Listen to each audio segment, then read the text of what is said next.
Europe 1, 7h56, Thomas Soto. Les emmerdes, ça vole toujours en escadrille. Ça, c'est une des formules fétiches de Jacques Chirac que François Hollande pourrait signer des deux mains aujourd'hui. Bonjour Danny Cohn-Bendit. Bonjour Thomas. Alors on en parle depuis tôt ce matin, hein, Danny. Les ennuis s'enchaînent, ennuis personnels, ennuis politiques, avec la démission hier soir d'un secrétaire d'État qui aura passé moins de 10 jours à son poste. Cote de popularité totalement à la cave. Danny, il doit faire quoi là, François Hollande ? Bon, c'est un peu une colle là que tu me poses, Thomas. Oui. Mais bon, simplement, il est dans les cordes, donc il doit d'abord se protéger et attendre le gong. Et le gong après, pour repartir, c'est faire de la déclaration de politique générale du Premier ministre qui doit avoir lieu, je crois, le 7 septembre, une double parole.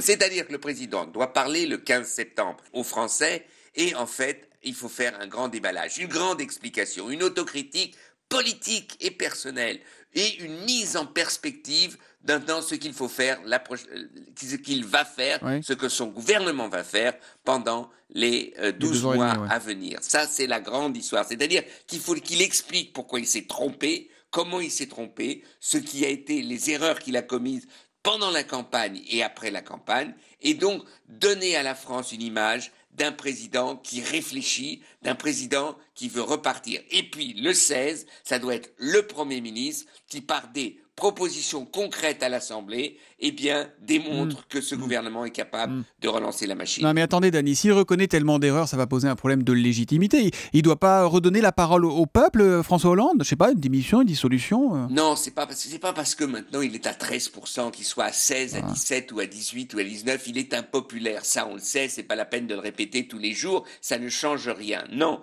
un président est élu, il y a une majorité, cette majorité doit prendre sa responsabilité, elle doit expliquer ce qui n'a pas marché, pourquoi ça n'a pas marché d'après elle, et puis après repartir avec de nouvelles propositions, qui est en fait garder le cap d'une donc stabilité financière et même peut-être augmenter la TVA par exemple pour dire parce que en période de déflation ce n'est pas un problème, et puis en même temps avoir un budget de relance, c'est-à-dire d'expliquer comment, avec la politique européenne, on peut relancer l'économie française. Voilà ce que le président doit dire. Le président doit expliquer la position de la France au niveau international, l'État islamique, la Russie. Elle doit expliquer sur Gaza et Israël la politique de la France en Europe, comment, avec les Européens, il veut relancer. Et c'est au Premier ministre, après, de mettre concrètement, de proposer concrètement. Et puis le peuple, et de dire au peuple, et c'est ça qui est important. François Hollande doit dire, si ma politique est un échec à la fin de mon mandat, je ne me représenterai pas. Il faut qu'il donne l'assurance en français qu'il tiendra compte de son échec et que son échec voudra dire qu'il ne veut pas, qu'il ne pourra pas se représenter. Donc si je vous comprends bien, Danny, une nouvelle élection aujourd'hui, c'est pas du tout la solution.